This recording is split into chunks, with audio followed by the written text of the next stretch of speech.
OK? Parfait. Bien.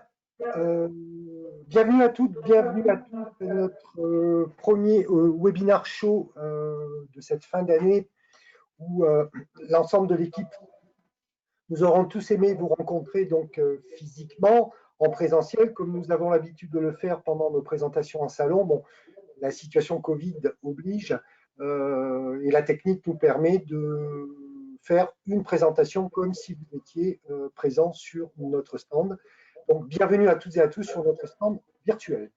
Alors, je suis chargé de commenter en français la présentation de notre matériel WYSIWYG que va nous montrer mon ami Ralf Niklaus, qui est le responsable donc, technique en Allemagne, bon, qui est bien évidemment à distance, donc un coup pour cette présentation.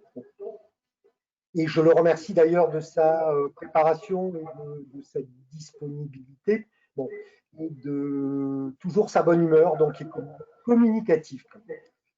Je vais laisser la parole à Aurélien Napolitano, qui est le responsable managérial de l'activité, qui a quelques informations à vous donner. Et ensuite, donc, on rentrera tout de suite dans le vif du sujet avec la présentation dans une première étape du matériel et dans une deuxième étape du logiciel. Voilà, Aurélien, je te laisse la parole. Bonjour à toutes et à tous. Je m'appelle Aurélien Napolitano. Donc moi, je travaille pour la société Vapcovur en tant qu'export manager pour le marché français.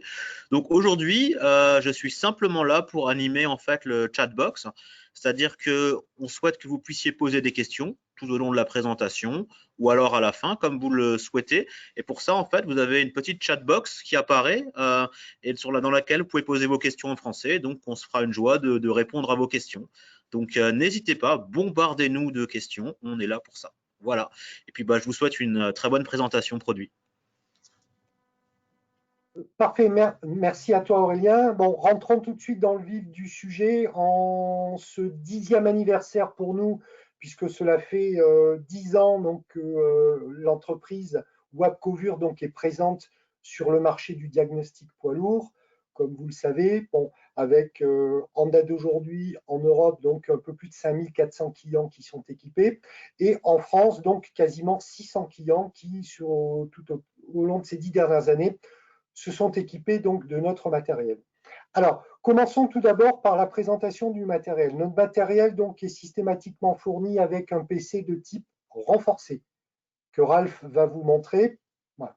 Ça consiste donc à un PC qui est garanti 3 ans, la batterie est en garantie donc 6 mois, qui présente donc une coque renforcée, un écran donc qui est prévu pour fonctionner dans un environnement atelier, une résistance à quelques chocs, un clavier qui est semi-étanche, qui acceptera de recevoir des projections d'huile, des projections d'eau dès l'instant où votre technicien travaille en extérieur, et un équipement qui est complet et moderne, sous trappe de protection avec de l'entrée port USB de dernière génération, une liaison connectique pour pouvoir brancher au besoin le PC sur un réseau câblé.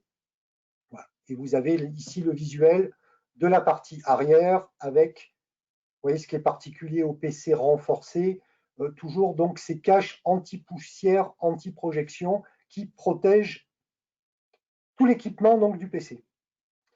Alors, pour terminer sur le PC, ce PC est ce qu'on appelle donc livré en architecture ouverte, c'est-à-dire qu'il va fonctionner sous Windows 10. Bon. Mais Windows n'est pas uniquement dédié au diagnostic, ce qui veut dire que le technicien pourra très bien utiliser le PC pour rajouter du logiciel complémentaire sur le PC et pourra également se servir du PC comme paramétré pour, par exemple, l'utiliser en messagerie, en accès Internet. Donc là-dessus, nous ne verrouillons pas nos PC à un usage donc uniquement réservé au diagnostic. C'est ce qui s'appelle donc l'architecture ouverte. Donc voilà pour la partie PC. Je vous propose de passer maintenant donc à ce que nous livrons. Alors, vous avez une mallette. Voilà. Alors, il existe deux types de mallettes chez nous. Vous avez le modèle Smart qui est livré avec des alvéoles prédécoupées, ce qui permet donc de mettre et de protéger donc tous les éléments de votre équipement. Ensuite, la deuxième pièce maîtresse, donc hormis le PC, de tout équipement électronique de contrôle diagnostic, est donc une interface. Donc c'est la pièce qui va communiquer, qui va permettre la communication, entre le PC et le véhicule qu'on diagnostique. Alors, vous avez un modèle qui est très compact, qui est entièrement revêtu avec une protection caoutchouc très résistante au choc. Vous le remarquerez si vous avez des bons yeux, qui est fabriqué en Suède. Donc c'est un produit véritablement européen. Alors, sur la face arrière de la box, vous allez trouver plusieurs indications avec un code couleur, mais que je vous montrerai ensuite derrière sur une machine qui est branchée, qui va vous préciser différentes étapes dans le cadre du diagnostic. Le blanc annonce donc que l'interface est connectée, le bleu que la liaison est établie entre votre PC et votre véhicule. Voilà. Vous l'avez ici. En fait, le système est double. Vous voyez, c'est extrêmement pratique quand vous travaillez, par exemple, avec votre interface posée sur un tableau de bord d'un camion. Bon, vous avez donc ce système de LED circulaire qui éclaire donc tout le tour de la box avec 4 couleurs principales. Le blanc signifie que vous êtes bien branché sur la prise du véhicule et que la box est correctement alimentée. Le bleu veut dire que la liaison est établie entre le PC diagnostic et l'interface. Le vert veut dire que l'interface est en train de communiquer avec le ou les calculateurs du véhicule. Et ensuite, vous avez un mode orange ou rouge qui va vous signaler lorsque la tension électrique sur le véhicule que vous êtes en train de diagnostiquer est trop basse, voire extrêmement basse. À ce moment-là, le système va s'éclairer en rouge. Ensuite, vous avez un cordon avec une prise OBD. Voilà. Alors, l'avantage, c'est que vous avez une grande longueur de câble. Alors, je glisse volontairement quelques mots en anglais pour aider mon ami Ralph. Bon, we have a very long OBD cable. It's very important. Cette longueur de câble, par exemple, sur du bus, va vous permettre de vous raccorder aisément sous les tableaux de bord en très grande facilité et de pouvoir positionner à ce moment-là votre box sur le dessus du tableau de bord pour travailler en visuel avec elle. Ensuite, vous avez un élément donc, qui est très pratique. Plutôt que d'avoir, comme le font beaucoup de techniciens, une lampe à LED qu'on coince en général dans la bouche pour pouvoir éclairer la prise, vous avez donc un bouton avec un LED qui est intégré, qui va vous permettre d'éclairer le compartiment.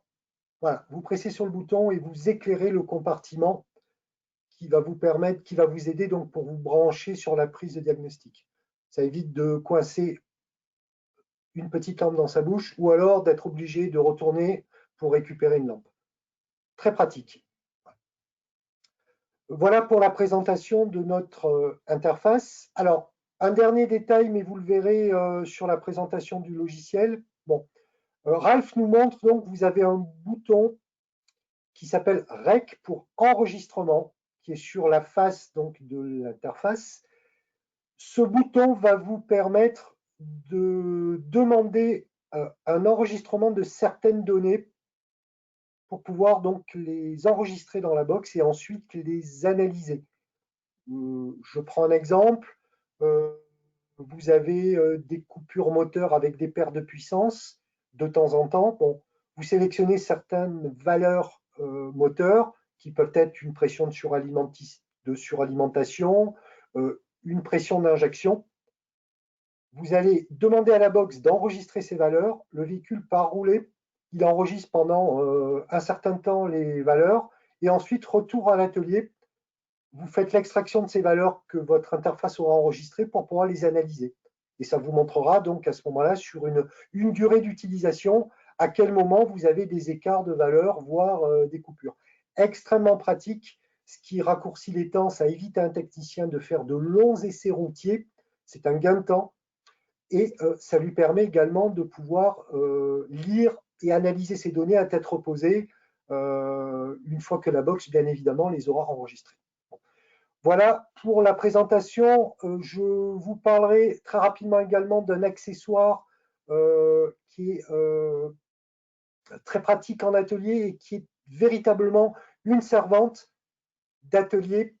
Donc Ralph va nous la montrer. Bon, Ralph, please can you show the yes, okay. Voilà.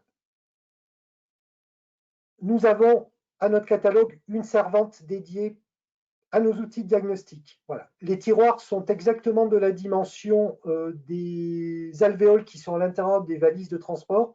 Donc, ça permet de très rapidement pouvoir récupérer un plateau alvéole et de mettre ça dans la valise pour pouvoir partir, par exemple, en dépannage. Bon, vous avez un plateau qui permet de poser le nécessaire avec la box, comme on le voit donc à l'écran, ainsi que le PC. Voilà donc cette première étape concernant donc la présentation de notre matériel. Bon, je vous propose donc maintenant de passer à la présentation du logiciel. Donc Ralph, can you please switch the mode? OK, perfect. Alors, je vais fermer le logiciel dans une première étape. Alors, hop, non, je ne suis pas sûr là. Voilà, il faut que je change de souris. Voilà. Alors, ça se présente de la manière suivante. Vous avez sur tous les PC donc une icône qui vous permet d'accéder à votre logiciel de diagnostic. Remarquez dans l'angle supérieur gauche, vous avez toujours donc la version du logiciel qui apparaît. En l'occurrence, notre dernière version est la version 2.0.2.0. Bon. La mise à jour, d'ailleurs, se fait d'une manière très régulière et vous avez 4 mises à jour importantes tout au long de l'année de notre logiciel. Ça se présente de la manière suivante. Vous avez la barre du haut qui permet de sélectionner la catégorie dans laquelle vous travaillez. Est-ce un bus? Est-ce un poids lourd? Est-ce une remorque, une semi-remorque ou un utilitaire? Ensuite, un menu déroulant qui vous permet de sélectionner la marque, un deuxième menu déroulant qui vous permet de sélectionner le modèle, et un troisième menu qui vous permet de rajouter au besoin, même si ce n'est pas obligatoire, l'année. Voilà. Il existe également un deuxième mode de reconnaissance du véhicule sur lequel vous travaillez. Vous avez un bouton ici qui est un bouton de reconnaissance automatique du VIN, donc numéro de châssis du véhicule. En cliquant sur ce bouton, le système va automatiquement vous sélectionner donc le véhicule, vous ouvrir une liste avec une proposition de un ou plusieurs véhicules. Et enfin, troisième possibilité, vous pouvez très bien taper directement dans la barre de recherche les premiers mots, vous voyez, de Renault, et là apparaît à ce moment-là les véhicules sur la marque Renault. Donc ça, c'est une première étape très simple. Je n'ai pas besoin de la carte grise du véhicule, je n'ai pas besoin de rentrer de longues informations, j'ai besoin de 3 critères de base. La catégorie dans laquelle je travaille, le constructeur et le modèle. Voilà. Nous allons continuer la présentation sur la base du MAN TGX en exemple. Donc une fois que vous avez sélectionné votre véhicule, voilà, le logiciel va vous permettre de travailler de différentes manières. Si vous ouvrez l'onglet Système, vous pouvez faire une interrogation individuelle d'un calculateur. Je viens de faire ma vidange, je veux faire mon entretien, je vais sélectionner la rubrique entretien. J'ai un message d'erreur frein, je veux rentrer uniquement dans le freinage, je sélectionne le freinage. Ensuite, le système vous permet de faire une reconnaissance système. Donc, cette fonction va automatiser, va faire une lecture automatique de tous les calculateurs présents sur le véhicule. Il existe 2 modes. Le mode Quick Scan, comme son nom l'indique, scan rapide, passe par l'intermédiaire donc du calculateur central de votre véhicule, ce qui accélère donc la lecture des codes défauts. Ensuite, il existe un mode scan que l'on appelle scan normal, qui lui donc fera la lecture les uns après les autres de tous les calculateurs présents sur votre véhicule. Prenons l'exemple du Quick Scan. Je clique et là, je laisse mon logiciel me checker l'ensemble des calculateurs. Voilà. La lecture vient de se terminer. Je constate que sur certains calculateurs, je n'ai aucun code défaut. Dans ces cas-là, ça apparaîtra donc en vert avec OK. Et sur d'autres calculateurs, à partir du moment où j'ai un minimum de 1 code erreur enregistré, je vais avoir donc un code couleur rouge avec le nombre d'erreurs enregistrées dans le calculateur. Notez que avant d'intervenir sur les codes défauts que vous venez donc de récupérer, vous avez la possibilité, soit par l'icône imprimante, d'imprimer le résultat du scan, ce qui permet par exemple de faire donc d'établir une procédure d'entrée en atelier avec les codes défauts lorsque le véhicule a été pris en charge par l'atelier et de pouvoir refaire une fois que la réparation est faite un deuxième enregistrement pour montrer donc que l'ensemble des codes défauts ont été effacés et que le problème a été traité. Bien évidemment, on peut personnaliser l'information en rajoutant l'immatriculation du véhicule, le kilométrage. On peut même le personnaliser en rajoutant le nom d'un technicien. Voilà, donc ça, impression possible, ou alors, par l'icône disquette, vous avez la possibilité d'enregistrer dans la base de données de votre logiciel de diagnostic le diagnostic que vous venez de réaliser. Il suffit d'enregistrer une fois le véhicule, la fiche véhicule se crée, et par la suite, chaque fois que vous allez diagnostiquer votre véhicule, vous pourrez rajouter donc la suite des diagnostics pour créer un historique. Vous voyez, tout ceci se fait en quelques clics. C'est très pratique, très convivial, très simple d'accès donc pour nos métiers qui ne sont bien évidemment pas des métiers donc à la base liés à l'informatique, mais plutôt des métiers évidemment liés à la base de la mécanique et de la réparation mécanique et électrique et électronique de nos véhicules. Voilà pour la présentation de la partie scanner. Alors rentrons maintenant dans le détail. Je fais un clic et je me retrouve donc dans la relève des codes défauts de l'EDC 17 qui est la commande moteur de ce MAN TGX Euro 6. Alors, je vois mes codes défauts. Notez une première chose, l'information code défaut, c'est-à-dire le chiffre qui apparaît, sera toujours, on parle toujours dans le langage du constructeur. Je travaille sur un MAN, mon code défaut est un code défaut MAN. Si j'ai besoin d'échanger des informations techniques avec un technicien de chez MAN, je vais lui dire j'ai un code défaut, par exemple 4317, il saura que c'est un code défaut MAN. Si je suis sur du Renault, bien évidemment, c'est des codes défaut Renault, etc., etc. Notez l'information de base qui apparaît sur les codes défauts. Est-ce que le code défaut est présent, intermittent, actif, inactif? J'ai employé plusieurs mots parce que suivant les constructeurs parlent de défaut présent ou actif quand le défaut est présent sur le véhicule, intermittent, mémorisé ou inactif lorsque le défaut n'est pas présent. Prenons maintenant l'exemple d'un code défaut, le premier. Je fais un clic dessus. Voilà. Il s'agit d'ailleurs, pour ceux qui connaissent les anciennes versions, d'une nouveauté importante sur nos versions 2 Wheezy. Bon, c'est-à-dire que sur nos codes défauts, nous pouvons avoir donc un complément d'information. La seule condition technique pour pouvoir exploiter ces compléments d'information, c'est que votre PC doit à ce moment-là être connecté en permanence sur un réseau Internet.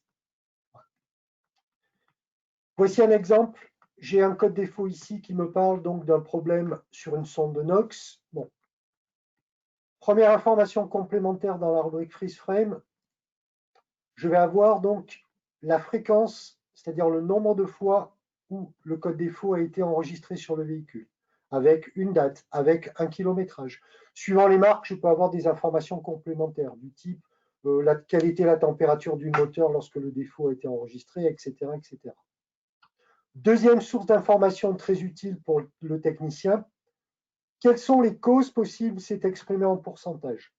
Dans cet exemple, cette sonde NOx, le problème peut venir à 50% de la sonde en elle-même et à 50% du réseau CAN bus. Vous voyez, chaque fois que j'ai un plus qui apparaît en gras, j'ai une information complémentaire qui vient se rajouter. Des contrôles de composants possibles, ainsi que de l'information technique. Voilà. Et ça, vous pouvez le retrouver quasiment sur l'ensemble des codes défauts, avec toujours nos 3 rubriques, freeze frame, contrôle composant et cause possible. Voilà pour la partie appel des codes erreurs. Bien évidemment, le système vous permet à tout moment de supprimer ou de rappeler les codes erreurs. Je fais un retour à la rubrique scan pour vous préciser que je ne suis pas obligé, vous voyez, dans cet exemple-là, j'ai des codes erreurs dans 2 calculateurs. Le calculateur de contrôle et pression des pneus, le calculateur moteur. Je ne suis pas obligé de rentrer dans mes 2 calculateurs pour effacer mes codes défauts. Je peux très bien faire une suppression directement de la page scan. C'est un gain de temps qui est appréciable. Retournons, si vous voulez bien, sur la gestion moteur. Je vais maintenant vous détailler ce que nous appelons la caisse à outils électronique. Bien évidemment, un outil de diagnostic ne sert pas uniquement à faire de la lecture et d'effacement de code défaut. Bon.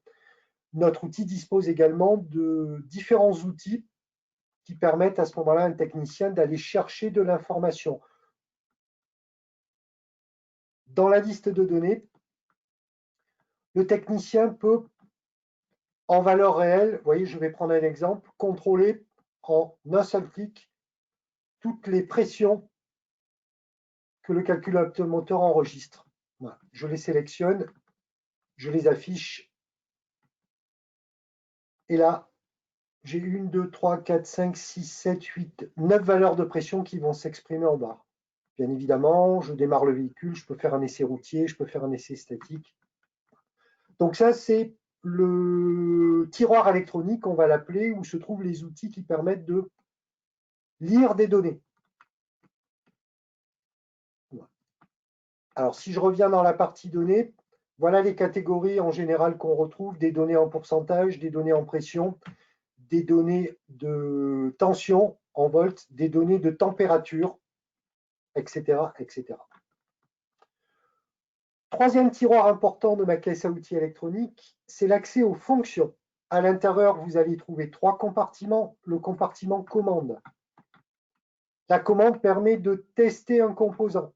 Je déroule mon menu. Voilà. J'ai besoin de tester mon volet de recyclage de gaz. Je le sélectionne et je démarre. Je me rapproche donc du volet et je vais écouter, voir si mon volet se déplace ou pas. Ça, vous trouvez ça dans le compartiment commande.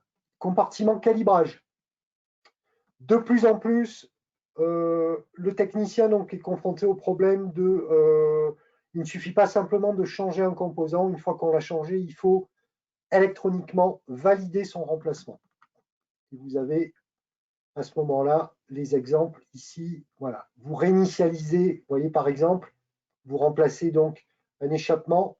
Une fois qu'on a remplacé l'échappement, il faut réinitialiser et indiquer donc au calculateur moteur que cette pièce a été remplacée. Troisième compartiment qui est important également et très utile dans mon tiroir fonction, les tests possibles. Je peux, par exemple, faire une désactivation de cylindre. Je peux augmenter mon régime moteur pour faire un test. Je peux faire un test également de compression.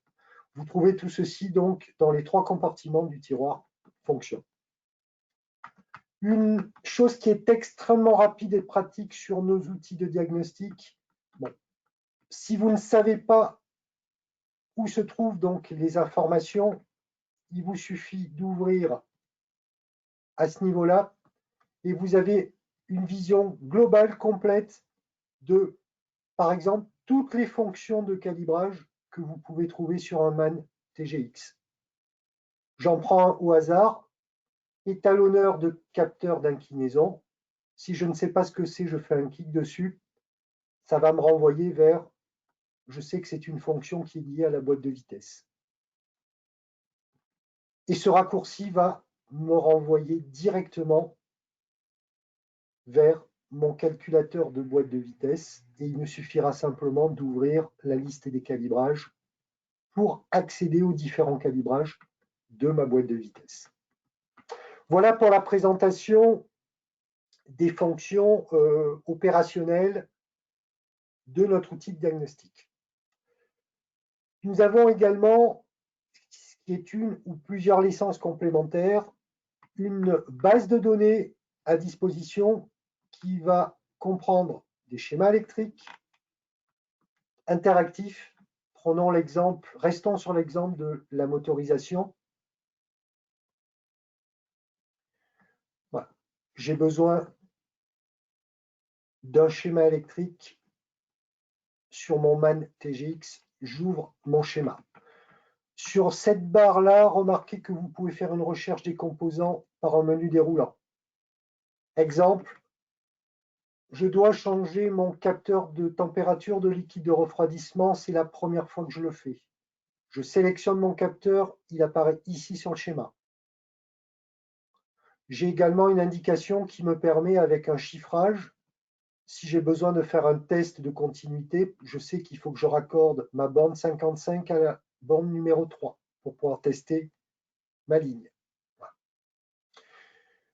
Ici, je vais trouver une information de localisation. Vous voyez le lock en rouge?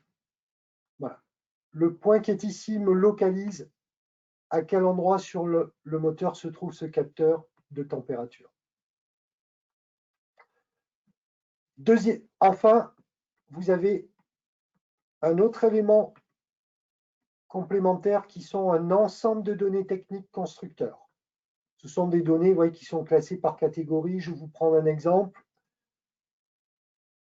Je viens de remplacer ma culasse sur mon MAN. Je ne suis pas un spécialiste MAN. J'ai besoin de savoir sur mon MAN quelles sont les coupes de serrage de ma culasse. Voilà les informations. Et remarquez ici, à droite de l'écran, une information complémentaire. Et je vais retrouver l'ordre de serrage de ma culasse très rapidement. Voilà donc en quelques mots la présentation des principales fonctions donc, de notre outil de diagnostic. Quelques fonctions annexes complémentaires très pratiques. Vous avez ici, vous voyez, un pictogramme moteur qui permettra de faire une lecture, tout véhicule confondu, des codes normalisés EOBD. Très apprécié par exemple par nos chefs d'atelier utilisateurs avec notre simple outil de diagnostic poids lourd. Nos utilisateurs peuvent faire donc une lecture des codes EOBD de leur propre voiture. Voilà, cette présentation sur le logiciel touche à sa fin. Je pense que nous sommes dans, oui, voilà, 14h30, 14h59, 29 minutes, donc sur une présentation qui était prévue pour 30. Nous sommes parfaitement dans les délais. J'espère que cette présentation vous a amené de l'information complémentaire. J'espère que cette présentation vous a plu. J'espère que vous serez indulgents parce que c'est une grande première pour nous tous. Et je remercie encore une fois Ralph et Aurélien donc, pour cette première présentation. Et je vous dis bonne utilisation, bon achat de notre outil de diagnostic Wheezy. Merci à vous tous. Merci Eric pour la présentation. Many thanks Ralph. Bon, Eric m'a cité, moi je suis pas pour grand-chose aujourd'hui. Néanmoins, nous sommes tous là maintenant pour répondre à vos questions, donc n'hésitez pas, contactez-nous sur le chat et on se fera un plaisir de répondre à vos questions. On va rester un petit peu plus longtemps dans la présentation pour pouvoir répondre à toutes vos éventuelles questions. Voilà. Bah écoutez, moi je vous souhaite une bonne après-midi et j'espère qu'on se reverra plus tard dans la prochaine session. Au revoir. Merci de moi et à plus tard. Au revoir. Merci, au revoir à tous.